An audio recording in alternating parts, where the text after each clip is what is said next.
Halo guys, kali ini aku akan mewawancarai salah satu alumni Nazatul Tulab. Ikuti terus ya. Warahmatullahi wabarakatuh. Assalamualaikum.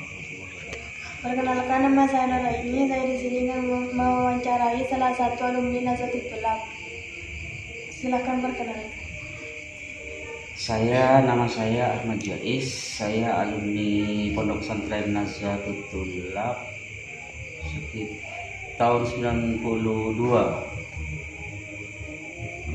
Iya, 92 keluar, terus balik lagi, keluar lagi, terus masuk lagi. Entah berapa tahun, pokoknya dari tahun 92 itu saya balik lagi pondok, terus keluar lagi, akhirnya ya sampai sekarang tahun 92. Baik, apa pengalaman Anda saat di pesantren?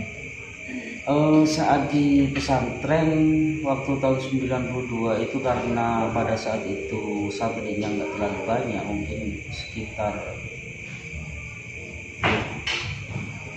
100-an atau 200-an lah, paling tidak. Karena saat itu memang nggak seperti sekarang, karena sangat terbatas. Waktu itu saya masih sekolah di masjid, jadi tidak ada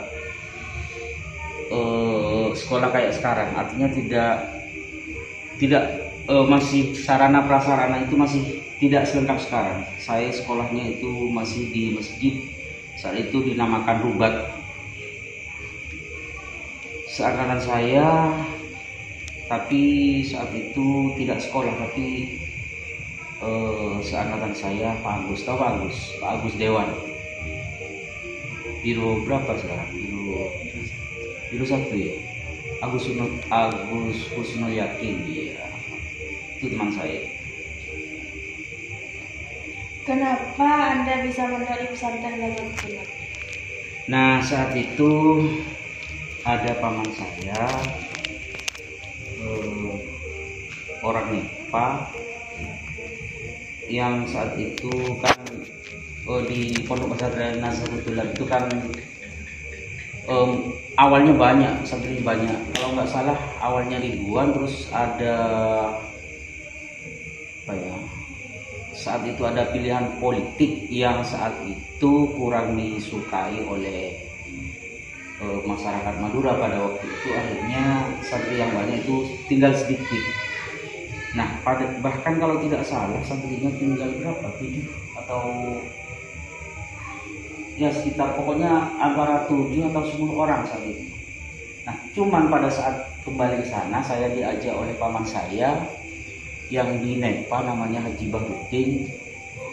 Itu dia disuruh mondok ke sana. Alhamdulillah, sampai kan awalnya saya dari SMP, terus di sana itu masuk di madrasah aliyah. Iya, masuk di madrasah aliyah. Terus setelah lulus aliyah, saya kuliah di Stipnat sana, cuman nggak sampai selesai, berhenti. Terus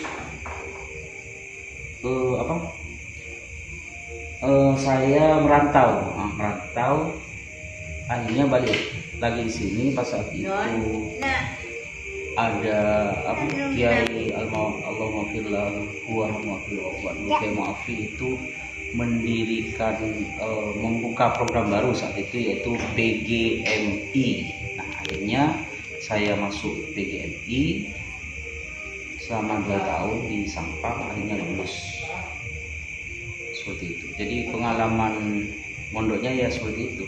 Setelah PGMI saya berhenti, terus pada tahun berapa ya? Baru beberapa tahun kemudian saya melanjutkan ke S1 di, awalnya kan saya STIP. Nah, setelah itu jadi Stainata. Baru melanjut setelah D2. Setelah PGMI itu, setelah D2 saya melanjutkan ke S1-nya di Stainata waktu itu, dan baru lulus sekitar tahun 2012. Intinya harus sabar.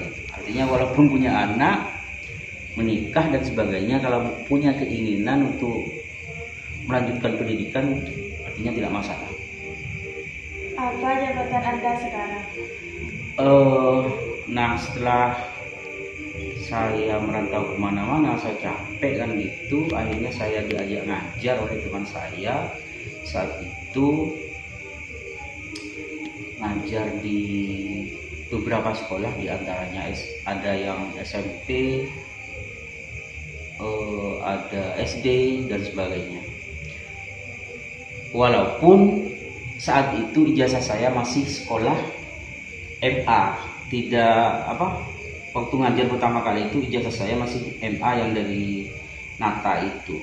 Jadi saya pada ijazah SMA itu tahun berapa ya, tahun 2004 kalau nggak salah, saya sudah mengajar di SD, di SMP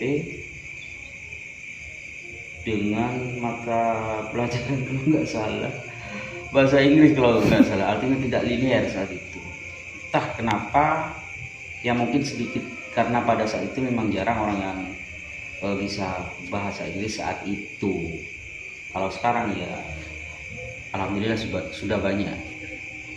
Dan sekarang alhamdulillah pada tahun 2021 ini saya diangkat menjadi aparatur sipil negara ASN tahun 2021 setara dengan PNS.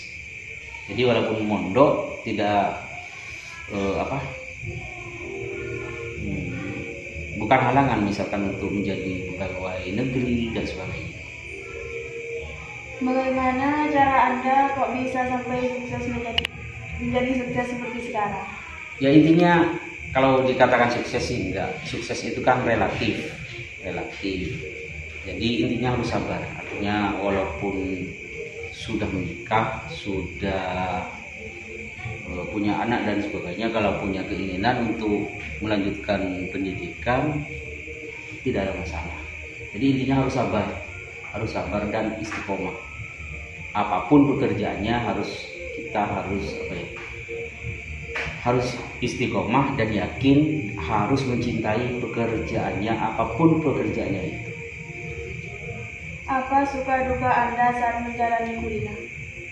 Nah, suka dukanya karena saya sudah berkeluarga, sudah punya anak, jadi harus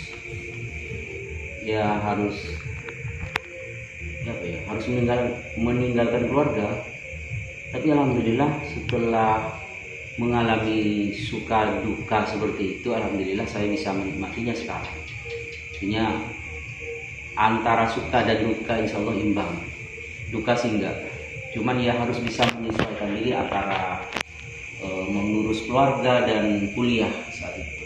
Jadi saya kuliah di saat saya sudah punya anak 2, ya, sudah besar. Karena ya itu, saya saat itu tidak sabar.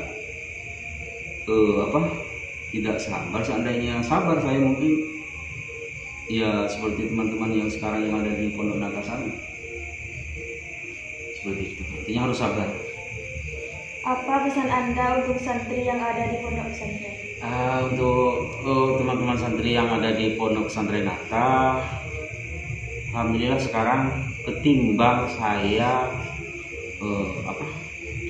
pada saat mondok di sana fasilitas nggak ada, guru-gurunya juga terbatas. Pada saat itu kalau nggak salah dalam satu hari itu paling kadang-kadang cuma 1 guru, ya paling banter 2 atau 3 orang dalam saat itu. Karena saat itu memang sarana prasarana di sana itu memang sangat minim. Kalau sekarang semuanya sudah ada, fasilitas ada, apalagi sekarang adanya penggunaan internet, jadi harus dimaksimalkan belajarnya. Artinya tidak ada alasan untuk malas dan sebagainya. Apalagi sekarang bagi santri yang punya kreativitas bisa dimasukkan ke Instagram, ke Facebook dan sebagainya, sepanjang kegiatannya itu termasuk kegiatan positif dibandingkan dengan zaman saya dulu. Jadi harus memanfaatkan kesempatan yang ada sekarang. Artinya tidak boleh media yang ada seperti HP jangan hanya dimainkan untuk main game saja. Kalau memang suka game nggak apa-apa juga, asalkan siapa tahu jadi programmer dalam bidang game itu, saya kira tidak ada masalah. Asalkan dimanfaatkan, media yang ada itu dimanfaatkan sebaik-baiknya, tidak masalah. Jadi saya harapkan mudah-mudahan teman-teman santri yang ada di sana bisa memanfaatkan media yang ada. Fasilitas sudah lengkap, tinggal memanfaatkan saja para santri di sana. Baik, terima kasih atas waktunya. Wassalamualaikum warahmatullahi wabarakatuh. Waalaikumsalam warahmatullahi wabarakatuh.